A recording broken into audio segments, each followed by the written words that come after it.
Na véspera do casamento, ela foi até a casa do noivo cheia de expectativa. Mas ao se aproximar da porta, ouviu uma conversa estranha entre ele e os pais, e quase gritou quando a verdade finalmente a atingiu.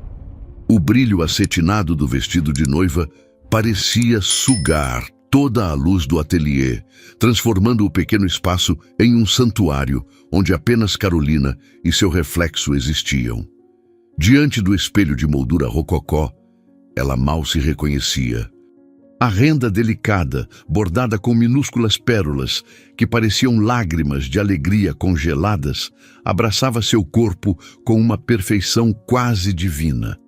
A saia, uma cascata de tule e seda, se espalhava pelo chão de madeira polida como a espuma de uma onda mansa, prometendo levá-la a um futuro tão grandioso quanto a sua cauda.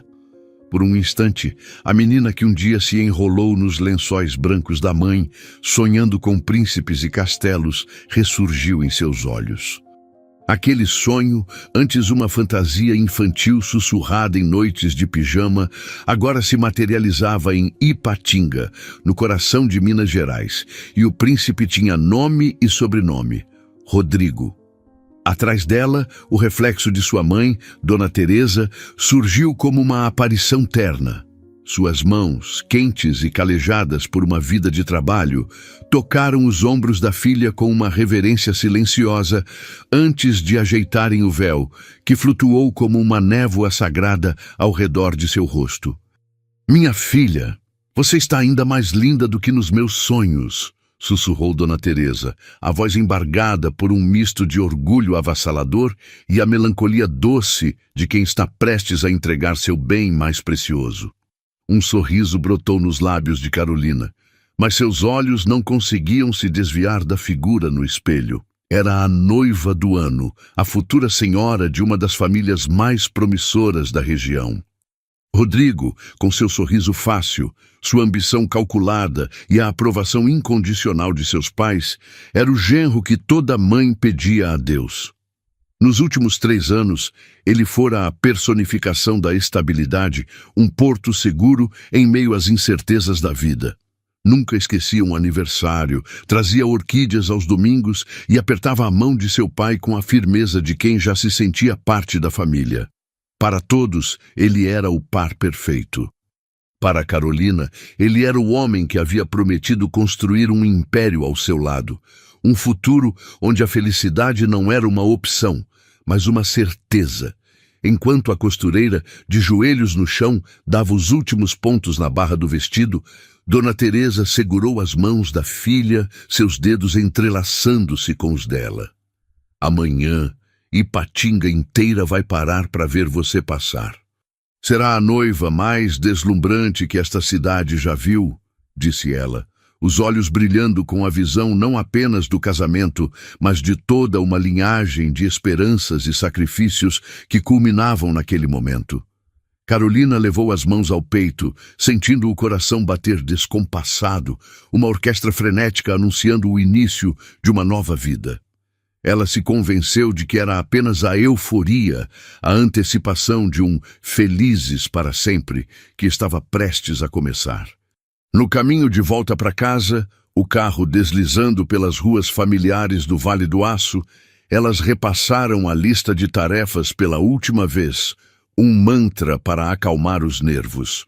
O buffet impecável, as flores, encomendadas de Olambra, já a caminho. A orquestra com seu repertório clássico confirmadíssima. O clube, com capacidade para 300 convidados, estava sendo decorado desde a madrugada. Cada item era riscado do caderno de Dona Teresa com a precisão de uma general que planejou cada movimento da batalha. "E a lua de mel?", perguntou a mãe com um sorriso cúmplice, quebrando a formalidade. Carolina riu, um som um pouco mais alto do que o pretendido. Rodrigo havia feito questão de manter o destino em segredo. Algo inesquecível, ele prometera, e ela se agarrava a essa promessa como a um amuleto. Tudo estava perfeito, perfeito demais. A cidade já fervilhava com a notícia da união das famílias, Um evento que consolidaria não apenas o amor, mas também os negócios. Contudo, enquanto observava o contorno das montanhas se recortar contra o céu alaranjado do entardecer, uma ondulação de desassossego percorreu sua espinha. Nenhum imprevisto, nenhuma falha, em meses de planejamento exaustivo.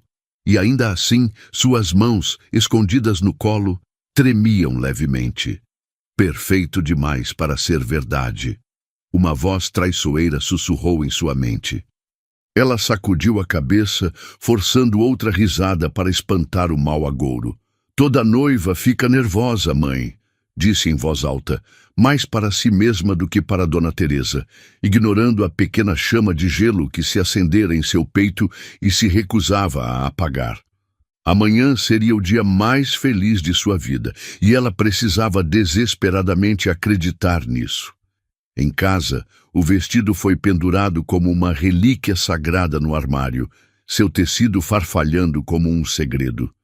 Carolina o tocou uma última vez, antes de fechar a porta, como se aquele gesto pudesse selar seu destino. Sua mãe a esperava no quarto, dobrando as peças do enxoval no baú de madeira de lei que fora de sua avó. Carol, começou Dona Teresa, a voz suave, mas carregada de uma seriedade inesperada. Você está mesmo pronta para a vida de casada? A pergunta a pegou de surpresa. Ela riu, um som frágil e rápido. Claro, mãe, Rodrigo e eu já conversamos sobre tudo. Queremos ter filhos logo. Vamos morar no apartamento dele até comprarmos nossa casa na serra. Vai dar tudo certo. Dona Teresa assentiu, o rosto se suavizando em um sorriso satisfeito. Ela então a lembrou do que seu pai havia preparado. O apartamento no bairro Nobre, já com a escritura no nome dela. O carro importado com um laço vermelho esperando na garagem. A conta poupança recheada para garantir um começo de vida sem apertos. Era o tipo de dote que alimentava as conversas em todos os cafés e salões de beleza da cidade. E Carolina sabia que sua mãe mencionava aquilo com um orgulho que mal cabia no peito. Mas ouvir tudo aquilo em voz alta, listado como os termos de um contrato, fez algo se contorcer dentro dela.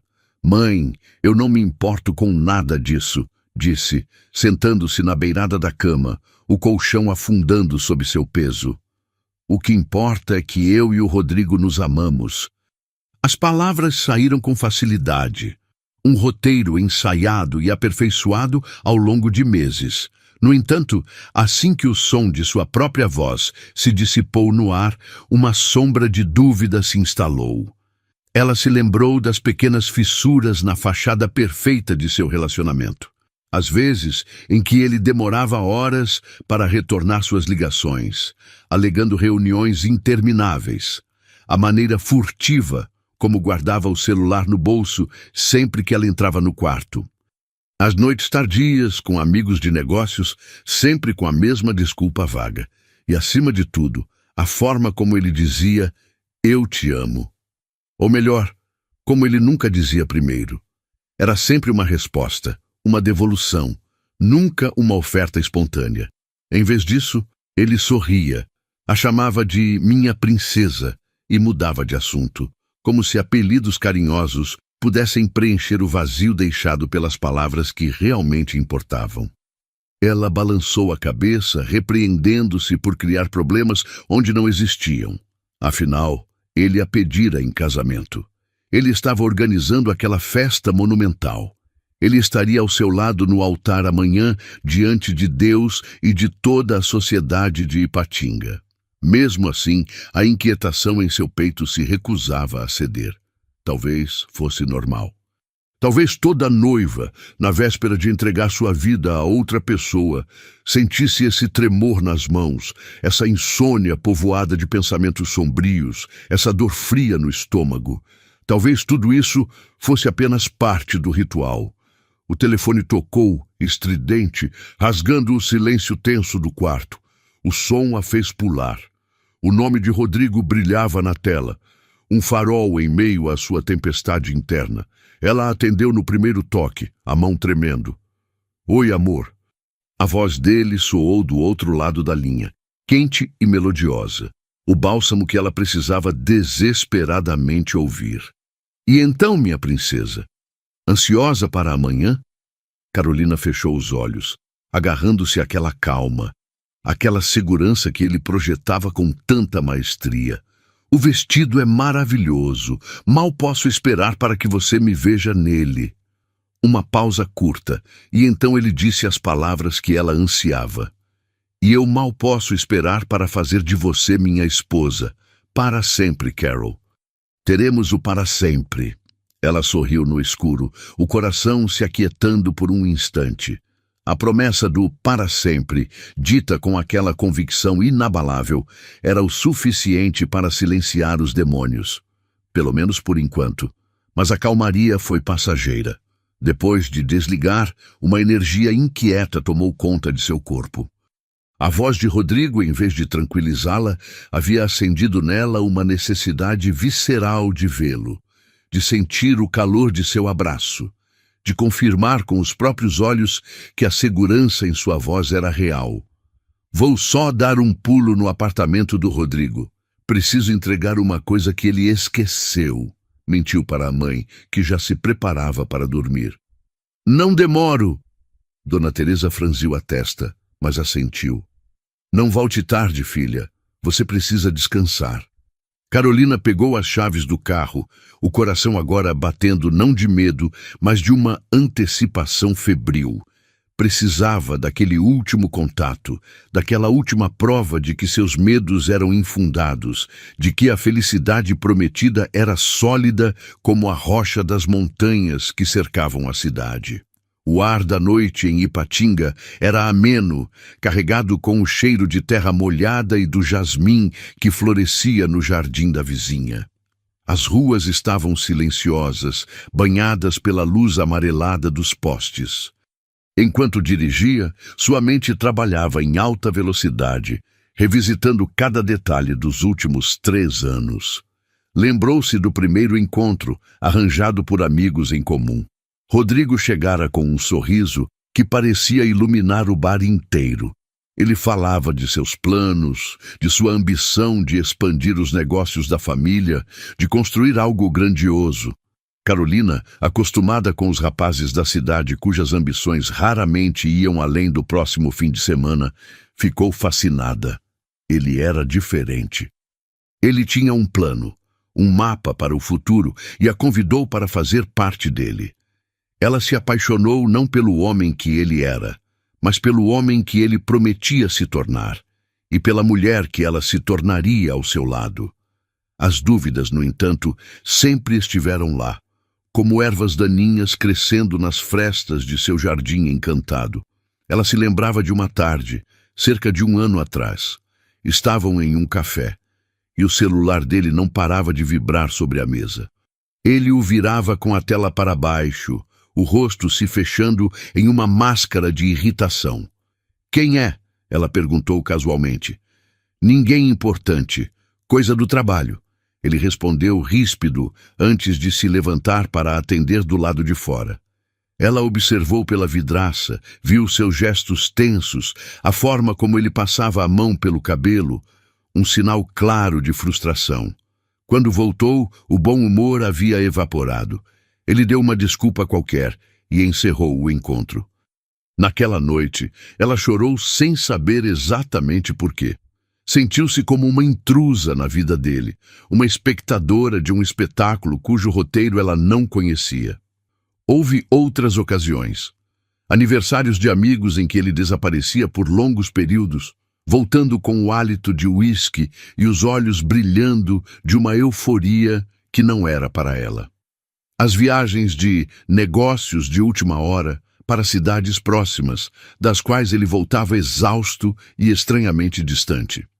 Carolina tentava confrontá-lo, mas ele era um mestre na arte da evasiva. Transformava a preocupação dela em ciúme possessivo, a intuição dela em paranoia feminina. Você precisa confiar em mim, Carol. Uma parceria como a nossa se baseia em confiança, ele dizia. E a culpa recaía sobre ela por duvidar do homem perfeito. E ela, desesperada para manter a paz, para proteger a imagem idílica de seu relacionamento, recuava. Aceitava as desculpas, engolia as dúvidas e se esforçava para ser a noiva compreensiva e confiante que ele e sua família esperavam que ela fosse. O prédio de Rodrigo surgiu na esquina, um edifício moderno de tijolos aparentes e varandas de vidro. O gato de uma moradora idosa dormia no parapeito da janela do térreo, uma imagem de tranquilidade que contrastava violentamente com a turbulência em seu peito. Ela estacionou o carro, o motor morrendo em um suspiro, e subiu as escadas correndo, os saltos ecoando no silêncio da madrugada. A ansiedade agora era uma bola de fogo em sua garganta. Ela precisava que ele a abraçasse e dissesse que tudo ficaria bem, que todas as suas suspeitas eram fantasmas de uma mente cansada. Ergueu a mão para bater na porta de madeira escura. O número 302, em latão polido, brilhando sob a luz do corredor. Mas antes que seus dedos tocassem a superfície, a voz dele atravessou a madeira, clara e inconfundível. Mãe, já conversamos sobre isso. Pare de se preocupar, vai dar tudo certo. Carolina congelou, a mão pairando no ar. A voz dele era calma, controlada. O mesmo tom que ele usava para acalmar um cliente insatisfeito ou para garantir um negócio lucrativo. Não era a voz do noivo apaixonado que falara com ela ao telefone minutos antes. A voz da mãe dele, Dona Elvira, respondeu, trêmula e aguda. Rodrigo, meu filho, você tem certeza disso? Certeza sobre a Carolina? O coração de Carolina parou. Ela esperou a defesa inflamada, a declaração de amor incondicional, a repreensão pela dúvida. Em vez disso, o que veio foi uma risada.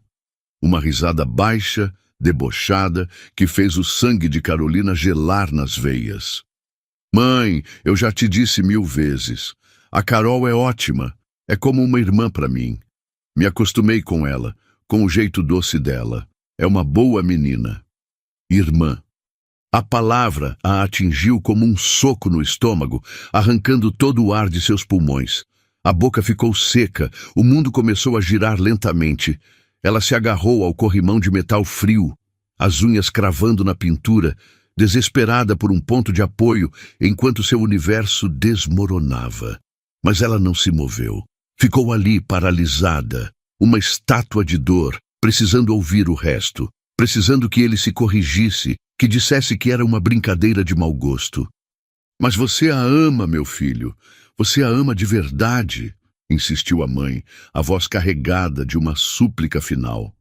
A resposta de Rodrigo foi outra risada, desta vez mais alta, mais cruel, um som que quebrou algo fundamental dentro de Carolina. Amor, mãe, por favor, amor é coisa de novela, de filme de Hollywood. Na vida real, a gente tem que ser inteligente. Você viu o que os pais dela estão nos dando? O apartamento no Horto, o carro novo, a conta bancária que vai financiar a expansão da empresa.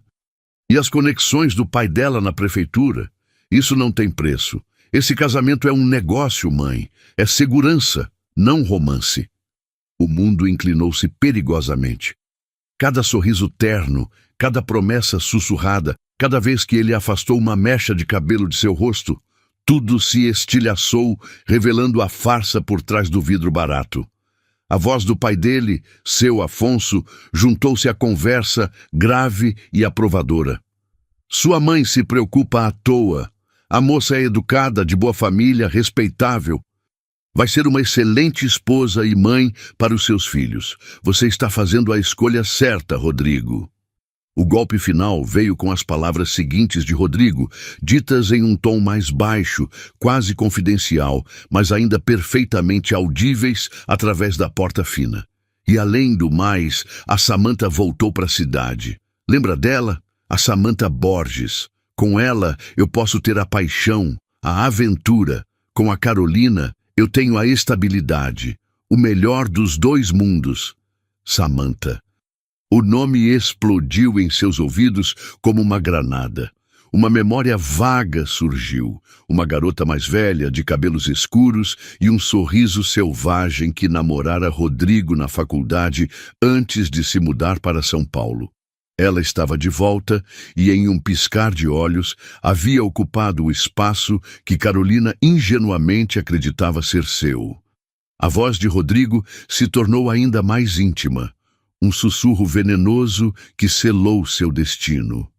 Inclusive, vou encontrá-la amanhã de manhã, antes da cerimônia. Só para acertar as coisas entre a gente, deixar tudo em pratos limpos para o nosso futuro, foi o suficiente. Seu corpo se moveu por instinto, uma reação primária de fuga. Os saltos, antes silenciosos, agora martelavam o chão enquanto ela descia as escadas, o som ecoando sua desintegração. A visão estava turva, embaçada por lágrimas que ela não se permitia derramar. A respiração vinha em arfadas curtas e dolorosas. 3 anos. 3 anos construindo um castelo de areia, acreditando piamente que era uma fortaleza de pedra. Irmã. Negócio. Samantha. As palavras ricocheteavam dentro de seu crânio, uma cacofonia de traição. Quando ela finalmente alcançou o ar frio da noite, a verdade já havia criado raízes profundas em sua alma. Rodrigo não a amava. Nunca amou.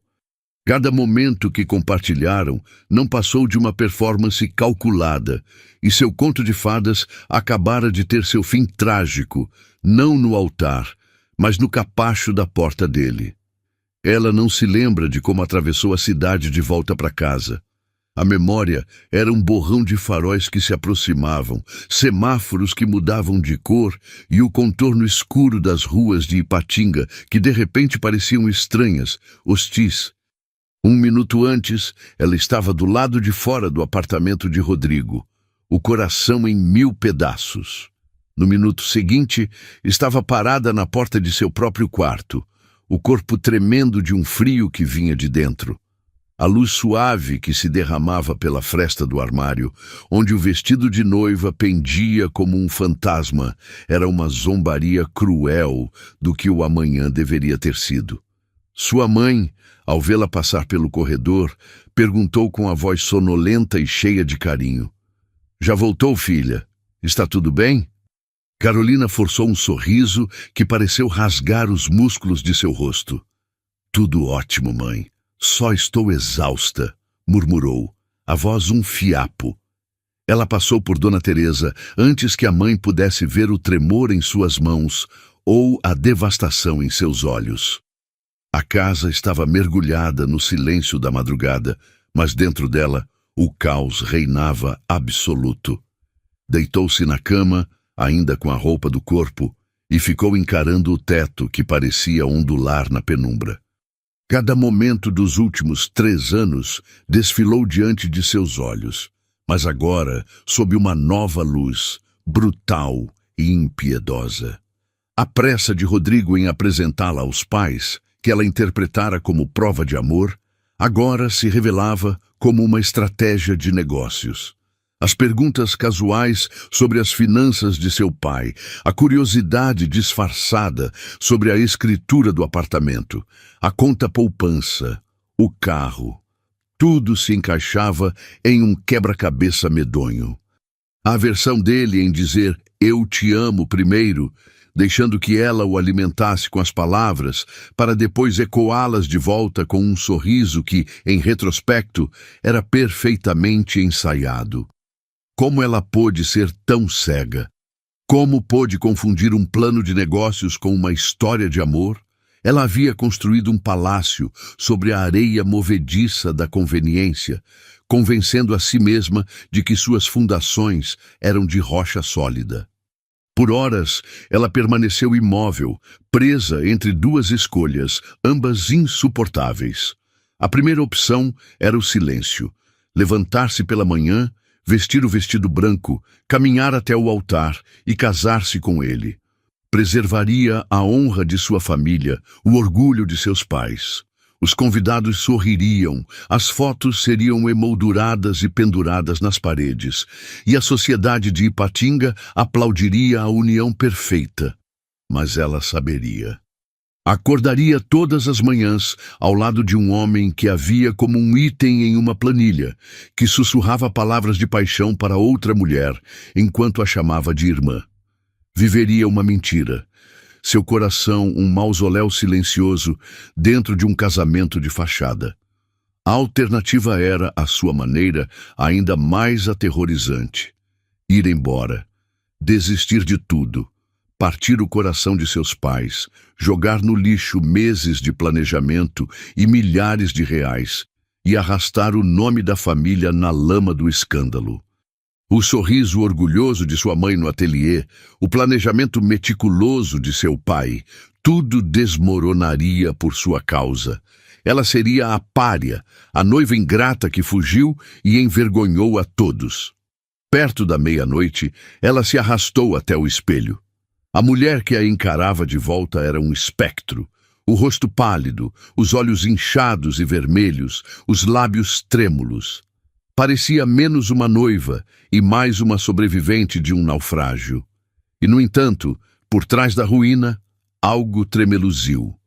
Uma faísca teimosa, uma brasa de dignidade que se recusava a ser apagada.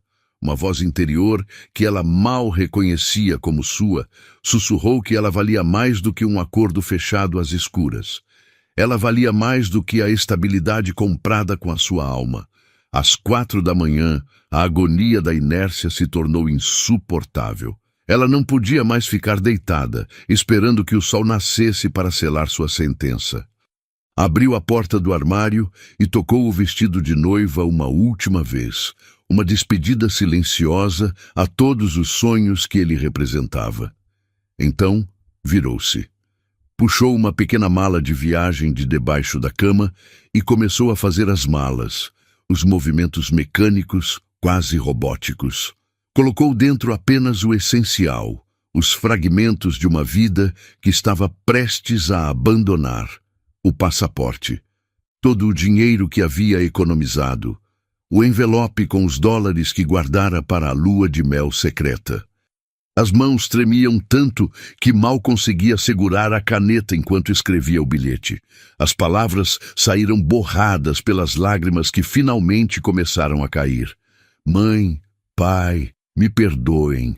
Não posso explicar tudo agora, mas não posso me casar. Não posso. Eu amo vocês mais do que tudo, Carolina. Dobrou o papel e o colocou sobre o travesseiro, um pequeno retângulo branco que carregava o peso de uma bomba. Ao amanhecer, quando os primeiros raios de sol pintaram o céu de um cinza azulado, ela parou na porta de seu quarto de infância. O coração estava se partindo em 1000 pedaços, mas por baixo da devastação, uma força frágil e desconhecida começava a surgir. Ela não podia se casar com Rodrigo Whitfield. Ela não iria. O céu ainda estava manchado com as últimas sombras da noite quando ela deslizou pela porta da frente. Seus sapatos mal sussurravam nos degraus da varanda enquanto carregava a pequena mala, que parecia mais pesada a cada passo. Atrás dela, a casa dormia em silêncio. Seus pais sonhavam com uma filha caminhando em direção ao altar, não com uma fugitiva desaparecendo na madrugada. As ruas de Ipatinga estavam quase desertas. Um caminhão de lixo passou, seu barulho quebrando a quietude. Ao longe, o sino de uma igreja marcou 6 horas. 6 horas da manhã do dia de seu casamento. Ela manteve os olhos fixos à frente, agarrando a alça da mala como se fosse a única âncora que lhe restava no mundo. O plano se formou em sua mente com a clareza desesperada dos que não têm outra escolha. O aeroporto de Confins. Era longe, mas era o único caminho para um lugar onde ninguém a conhecesse, onde o nome de sua família não significasse nada. Ela caminhou até um ponto de táxi na avenida principal, o coração martelando contra as costelas. Um carro amarelo parou. "Aeroporto de Confins, por favor", disse ela, a voz surpreendentemente firme. O motorista, um homem mais velho, com o rosto marcado pelo sono, a olhou pelo retrovisor, uma sobrancelha arqueada. Uma moça bonita, bem vestida, com uma mala pequena indo para o aeroporto internacional antes do sol nascer. Ele devia estar se perguntando qual era a história dela, mas, para seu alívio, não fez perguntas. A viagem de quase 3 horas foi um borrão de estradas sinuosas, cidades adormecidas e a paisagem do interior de Minas se desdobrando pela janela. A cada quilômetro, a distância física de Ipatinga aumentava, mas a culpa a seguia como uma sombra. Imaginava a cena que se desenrolaria em poucas horas, sua mãe entrando em seu quarto com uma xícara de chá, encontrando a cama vazia e o bilhete. O pânico, a incredulidade, a dor. Seu pai tentando ser forte, fazendo ligações, o rosto uma máscara de fúria e preocupação. E Rodrigo, o que ele faria? Provavelmente representaria o papel do noivo abandonado e de coração partido, colhendo a simpatia de todos enquanto secretamente se sentia aliviado. O aeroporto de Confins cheirava a café e querosene. As luzes fluorescentes zumbiam sobre sua cabeça enquanto ela caminhava até o guichê de uma companhia aérea, o painel de voos piscando com destinos que pareciam de outro mundo. Um bilhete só de ida para o Rio de Janeiro, por favor. O próximo voo. A atendente, com um sorriso profissional, digitou rapidamente. Temos um embarcando em 1 hora. Carolina pagou em dinheiro, o bolo de notas parecendo queimar em suas mãos. Com o cartão de embarque em mãos, ela se sentou em uma das cadeiras de plástico duro, a mala aos seus pés. O terminal estava começando a encher, um fluxo constante de pessoas indo e vindo, cada uma com sua própria história, sua própria jornada. Ninguém ali sabia que ela era uma noiva em fuga. Ali, ela era anônima. A 1 hora de distância, em Ipatinga, o dia do casamento estava começando. Os fornecedores estariam chegando ao clube, as flores sendo arrumadas, o bolo de 5 andares sendo posicionado. Os convidados estariam começando a se arrumar, escolhendo suas melhores roupas, ansiosos pela festa do ano. E Rodrigo estaria se encontrando com Samantha, acertando as coisas, antes de ir para o altar com outra. O pensamento a encheu de uma náusea amarga. Ela pegou o celular, os dedos tremendo. Precisava avisar alguém, deixar uma pista de que estava viva, de que não havia sido sequestrada ou sofrido um acidente. Ligou para sua melhor amiga, Mariana, que atendeu com a voz grogue de sono. Carol? O que foi? Aconteceu alguma coisa? A voz dela era um lembrete doloroso do mundo que estava deixando para trás. Mari, não vai ter casamento, disse Carolina, as palavras saindo apressadas. Por favor, escute. Diga aos meus pais que estou bem, que estou segura, mas que eu não podia me casar com o Rodrigo. Eu não podia. Houve uma pausa chocada do outro lado da linha. Carolina, do que você está falando? Onde você está? Eu não posso explicar agora. Só garanta que eles saibam que estou viva. E me desculpe por te meter nisso. Ela desligou antes que as perguntas de Mariana pudessem prendê-la, antes que a culpa a fizesse vacilar. A chamada para o embarque soou pelos alto-falantes. Carolina se levantou, as pernas bambas. Cada passo em direção ao portão de embarque era um passo para longe de tudo o que conhecia. A culpa era uma onda esmagadora. As lágrimas de sua mãe, a fúria de seu pai, a vergonha que eles sentiriam quando os convidados chegassem a um altar vazio. Eles lhe deram tudo a vida inteira, e era assim que ela os retribuía, correndo, destruindo o dia que eles haviam construído com tanto cuidado e amor. Mas outra voz, mais firme e mais forte, ergueu-se dentro dela. Como ela poderia ficar? Como poderia jurar amor eterno a um homem que a via como uma transação comercial? Casar-se com Rodrigo teria sido a maior das traições, não apenas a si mesma, mas a família que a criou para valorizar a honestidade e o respeito. Quando as portas do avião se abriram, ela subiu a bordo, o peito apertado de medo. Encontrou seu assento na janela e pressionou a testa contra o vidro frio. Enquanto o avião taxiava pela pista e finalmente decolava, Ipatinga se tornou um emaranhado de luzes distantes, encolhendo até desaparecer. Sua imagem refletida no vidro a encarava. Uma noiva em fuga, sem nenhum plano além do próximo nascer do sol. Ela estava apavorada com a solidão, com a incerteza, com a possibilidade de ser engolida por uma cidade que não conhecia seu nome. Mas por baixo do medo, havia algo mais resistente, quase desafiador. Ela havia escolhido a verdade em vez da mentira. O que quer que a esperasse no Rio de Janeiro, pelo menos seria real.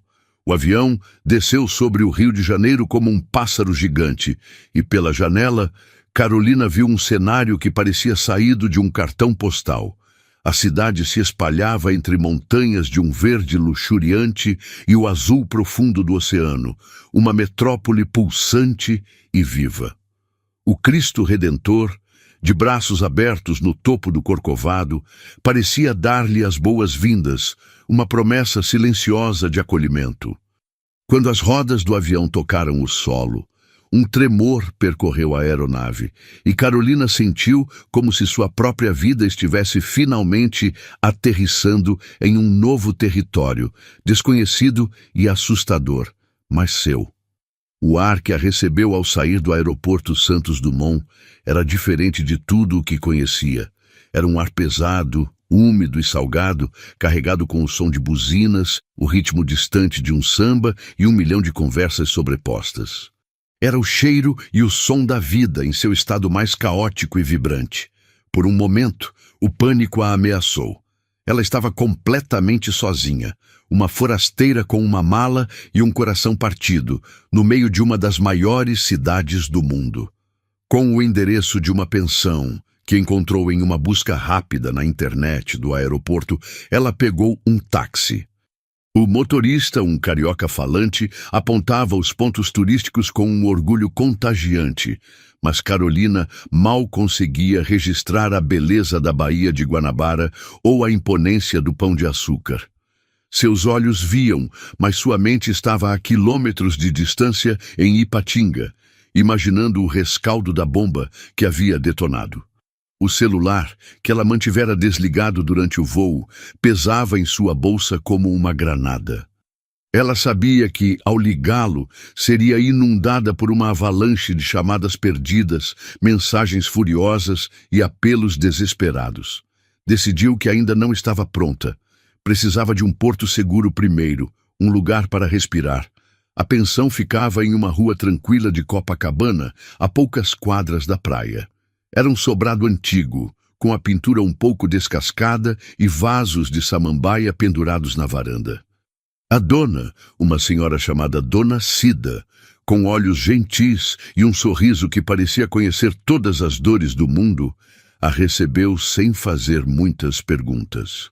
O quarto era minúsculo, com uma cama de solteiro, um armário embutido e uma janela que dava para um emaranhado de fios e os fundos de outros prédios. Não havia nada do luxo ou do conforto de sua vida anterior. Mas, ao fechar a porta, aquele pequeno espaço se tornou seu santuário. Era o primeiro lugar no mundo que era só dela, conquistado não por herança, mas por um ato de desespero e coragem. A primeira noite no Rio foi um borrão de exaustão e ansiedade. Ela deitou na cama estreita, o som da cidade entrando pela janela aberta, e chorou. Chorou pela dor da traição, pela perda do futuro que havia planejado, mas, acima de tudo, chorou pela dor que sabia ter causado a seus pais. A imagem do rosto de sua mãe, desfeito em lágrimas, e de seu pai, com sua dignidade ferida, a assombrava. A culpa era um peso físico, uma âncora que ameaçava afogá-la. Mas quando o sol da manhã filtrou-se pela janela, trazendo consigo o barulho da cidade despertando, algo mudou. A autopiedade deu lugar a uma determinação fria. Ela não havia fugido para se afogar em um mar de lágrimas. Ela havia fugido para sobreviver, e para sobreviver precisava de um plano. O primeiro passo era trabalho. O dinheiro que trouxera, que parecera uma fortuna em Ipatinga, encolhia a cada hora no Rio de Janeiro. O aluguel da pensão, a comida, o transporte, tudo era exponencialmente mais caro. O trabalho que fizera no escritório de seu pai, atender telefones, organizar arquivos, servir café, parecia uma piada no currículo. Era um emprego que lhe fora dado, não conquistado. Aqui, naquela selva de pedra, ninguém se importaria com o sobrenome de seu pai. Ela era apenas mais uma, sem experiência, sem contatos, sem um diploma que a diferenciasse. Com um jornal comprado na banca da esquina, ela começou a circular anúncios de emprego. Recepcionista, vendedora, auxiliar de escritório. Cada anúncio parecia exigir uma experiência que ela não tinha ou habilidades que mal possuía. A realidade a atingiu com a força de uma onda. Pela primeira vez na vida, ela estava enfrentando o mundo sem uma rede de segurança. Os primeiros dias foram uma sucessão de pequenas humilhações. Em uma entrevista para vender de hora em uma loja de shopping, a gerente a olhou de cima a baixo e disse que ela não tinha o perfil. Em outra, para uma vaga de recepcionista em um consultório médico, o dentista foi simpático, mas disse que precisava de alguém com experiência em sistemas de agendamento. A cada não, um pedaço de sua confiança se esvaía. Ela começou a se sentir como uma impostora, uma menina mimada brincando de ser adulta, e a tentação de ligar para casa, de pedir perdão e voltar para a segurança de sua antiga vida era imensa. Mas então ela se lembrava da risada de Rodrigo, da palavra irmã, da menção a Samantha. E a raiva, uma raiva justa e purificadora, lhe dava forças para continuar. Ela não voltaria para aquela gaiola dourada. Preferia a fome à humilhação de viver uma mentira. Foi em uma tarde quente, depois de mais uma entrevista frustrada, que ela se permitiu um pequeno luxo. Sentou-se em um quiosque na praia de Copacabana e pediu uma água de coco. Observou o movimento. Os turistas com suas peles queimadas de sol, os vendedores ambulantes com seus pregões cantados, os corpos esculpidos jogando futevôlei. Todos pareciam pertencer àquele lugar, enquanto ela era uma espectadora, invisível. Foi então que seu olhar caiu sobre um panfleto amassado na mesa ao lado. Aprenda português para estrangeiros, aulas intensivas, turmas pequenas, escola de idiomas Viva Brasil. Uma ideia começou a se formar. Ela sempre tivera facilidade com o inglês que aprendera na escola. Talvez ali houvesse uma chance. No dia seguinte, ela foi até o endereço da escola, um prédio comercial a poucas ruas de sua pensão. O ambiente era vibrante, cheio de sotaques diferentes. Gringos de todas as partes do mundo se misturavam nos corredores, tentando se comunicar em um português hesitante. Na recepção, uma moça de aparência sobrecarregada tentava atender o telefone, responder a um aluno sueco e encontrar um livro para uma aluna japonesa, tudo ao mesmo tempo. Carolina esperou pacientemente.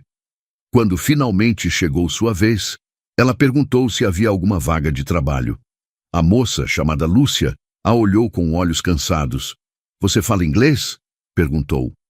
"Sim, falo fluentemente", respondeu Carolina com mais confiança do que sentia. "E tem paciência? Muita paciência?" Lúcia insistiu. Carolina pensou em sua vida até aquele momento, em tudo o que havia suportado em silêncio. "Acho que sim", respondeu com um pequeno sorriso. Lúcia a levou até a sala do diretor, um argentino expatriado chamado Ricardo, que parecia tão caótico quanto a escola que administrava.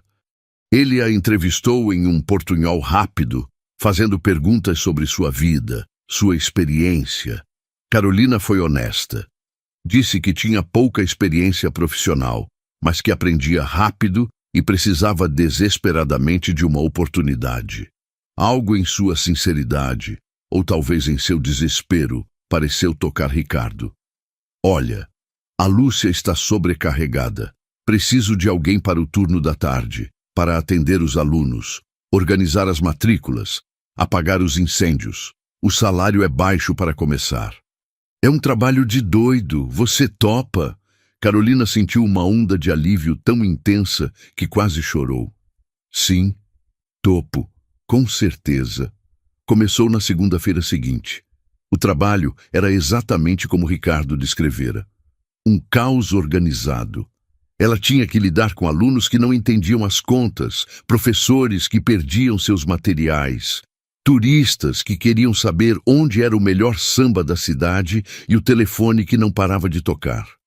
Nos primeiros dias, ela chegava em casa exausta, a cabeça doendo com o esforço de pensar em duas línguas e sorrir quando tudo o que queria era gritar. Mas aos poucos, ela começou a pegar o jeito. Aprendeu a navegar pelo sistema de matrículas, a acalmar alunos frustrados com o subjuntivo e a dar dicas sobre a cidade com a confiança de uma nativa. O ambiente multicultural era fascinante. Ela ouvia histórias de pessoas que haviam largado tudo em seus países para viver uma aventura no Brasil. Pessoas que, como ela, estavam recomeçando. Pela primeira vez, ela não se sentia tão sozinha em sua jornada. Uma tarde, um mês depois de ter começado, ela estava fechando a escola quando o telefone tocou. Era um número de Ipatinga. Seu coração deu um salto. Era Rodrigo. A voz dele era um misto de raiva e súplica. Carolina, pelo amor de Deus, onde você se meteu? Você tem noção do que você fez? Da vergonha que me fez passar? Ela ouviu o discurso dele em silêncio, a mão segurando o telefone com força. Ele falou sobre a humilhação, sobre os convidados, sobre a reputação dele e da família dela. Em nenhum momento ele perguntou se ela estava bem. Em nenhum momento ele pediu desculpas. Quando ele finalmente fez uma pausa para respirar, ela disse, a voz fria e calma como o aço: Eu sei exatamente o que eu fiz, Rodrigo, e sei por que fiz. Eu ouvi tudo. Houve um silêncio mortal do outro lado da linha. Ouviu o quê? Ele gaguejou. Ouvi sua conversa com seus pais, sobre mim, sobre o nosso casamento ser um negócio, sobre a Samantha. O silêncio que se seguiu foi a confissão mais eloquente que ele poderia ter feito. Passar bem, Rodrigo, disse ela, e desligou o telefone. Ao colocar o aparelho no gancho, ela não sentiu dor, nem tristeza. Sentiu apenas uma imensa e libertadora leveza. O último fio que aprendia ao passado acabara de ser cortado. Ela estava livre. Aos poucos, o Rio de Janeiro deixou de ser um lugar de exílio e começou a se tornar um lar. Ela se mudou da pensão para um pequeno apartamento conjugado em uma vila em Botafogo que decorou com móveis de segunda mão e muito carinho. Fez amizade com seus vizinhos, com os outros funcionários da escola, com os alunos. Nos fins de semana, explorava a cidade, caminhava pela orla, subia as trilhas da Floresta da Tijuca, descobria os bares e a vida cultural da Lapa. Ela estava descobrindo não apenas uma nova cidade, mas uma nova versão de si mesma. Uma versão que era mais forte, mais resiliente e infinitamente mais interessante do que a menina que quase se casou por conveniência. Ela estava aprendendo a se virar sozinha, a pagar suas próprias contas, a consertar um chuveiro queimado, a negociar com o mundo em seus próprios termos.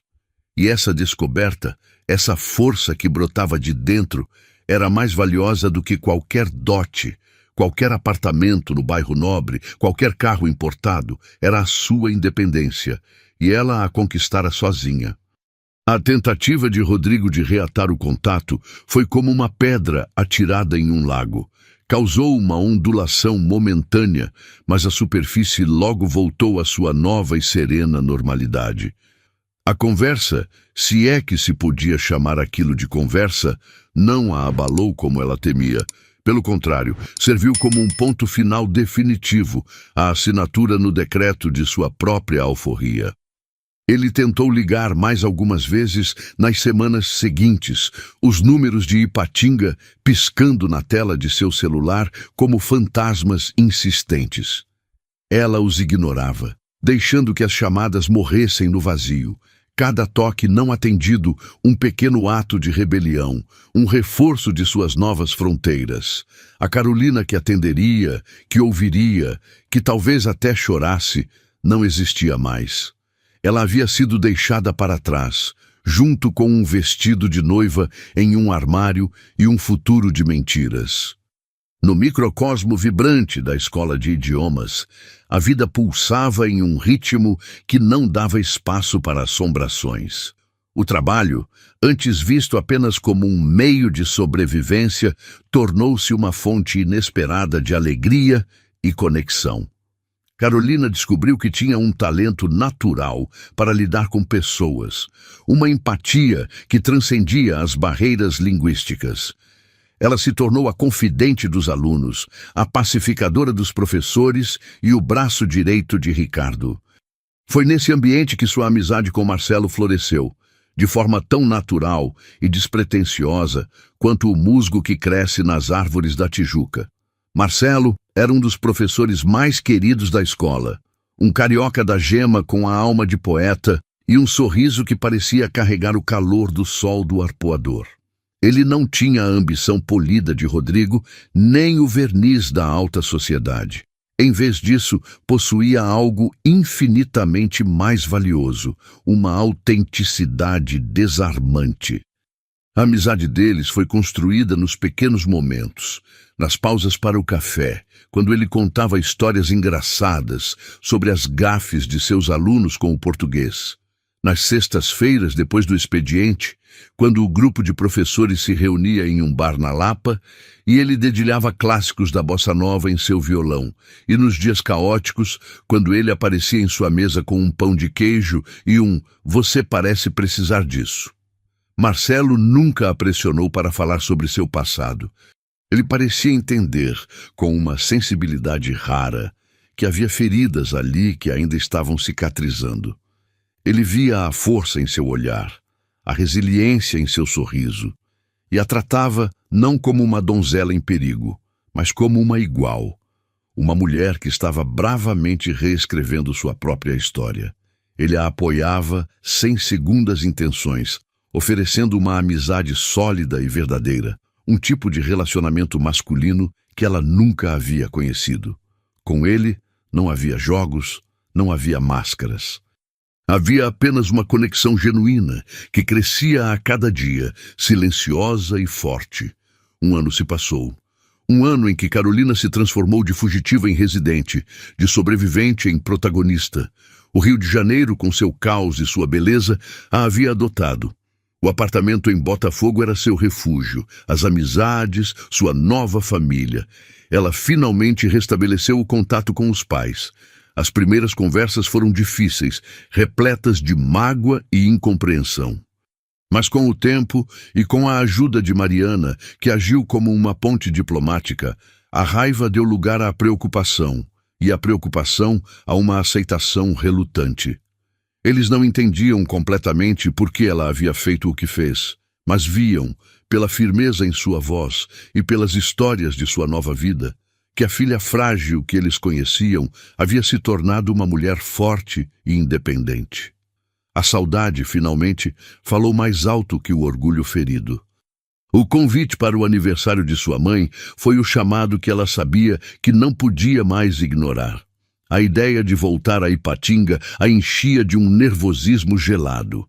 Voltar era confrontar os fantasmas, as fofocas, os olhares de pena e de julgamento. Mas ela também sabia que era necessário, não apenas por seus pais, mas por si mesma. Precisava fechar aquele círculo, provar para si mesma que o passado não tinha mais poder sobre ela. A viagem de ônibus, na direção oposta àquela que fizera um ano antes, foi uma jornada introspectiva. A paisagem familiar de Minas Gerais não lhe trazia mais a sensação de pertencimento, mas sim uma nostalgia distante, como olhar para uma fotografia antiga. Quando desceu na rodoviária de Ipatinga, seus pais estavam lá. Dona Teresa chorou ao vê-la, um choro de alívio e saudade, e a abraçou com uma força que parecia querer fundi-la de volta ao seu corpo. Seu pai, sempre mais contido, a segurou pelos ombros, os olhos úmidos, e a abraçou por um longo tempo, um abraço que dizia tudo o que as palavras não conseguiam. Eles a haviam perdoado. As cicatrizes ainda estavam lá, na forma como os vizinhos desviavam o olhar, ou como o assunto do não casamento era cuidadosamente evitado. Mas o amor, a base de tudo, permanecia intacto. A festa de aniversário foi um evento íntimo, apenas para a família e amigos mais próximos. Carolina se preparou para os olhares curiosos, para os sussurros nos cantos, e eles vieram. Mas, para sua surpresa, não a atingiram.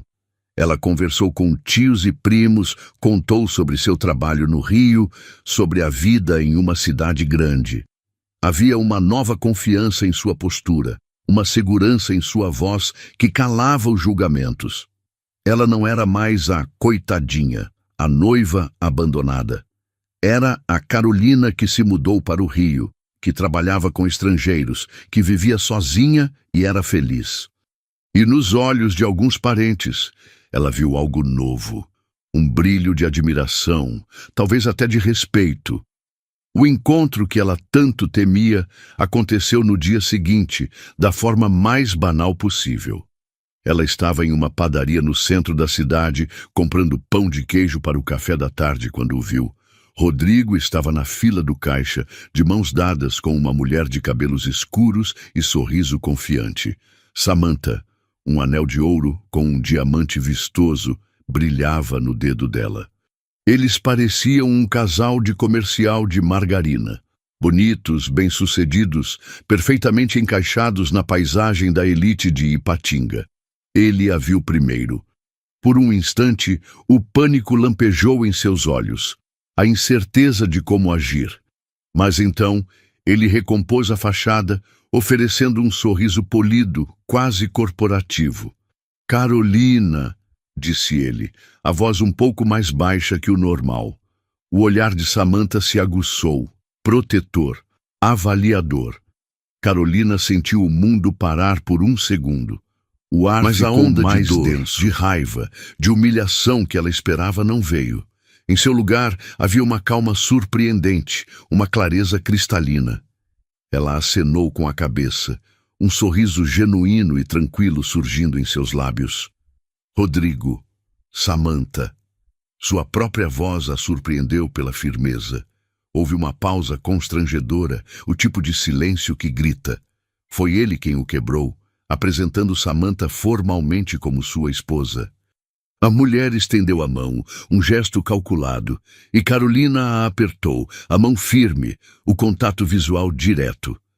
"Parabéns pelo casamento", disse Carolina. "Eu, de verdade, desejo que vocês sejam muito felizes." E a maior surpresa de todas foi que ela estava sendo sincera. A amargura que carregara como um fardo por tanto tempo havia se dissolvido, transformada em aceitação. O que aconteceu entre eles era uma história encerrada, um capítulo de um livro que ela não precisava mais reler. Ao sair da padaria e caminhar sob o sol forte de Minas, ela se sentiu mais leve do que em anos. Vê-lo não despertou fúria nem saudade. Apenas confirmou o que ela já sabia no fundo de sua alma.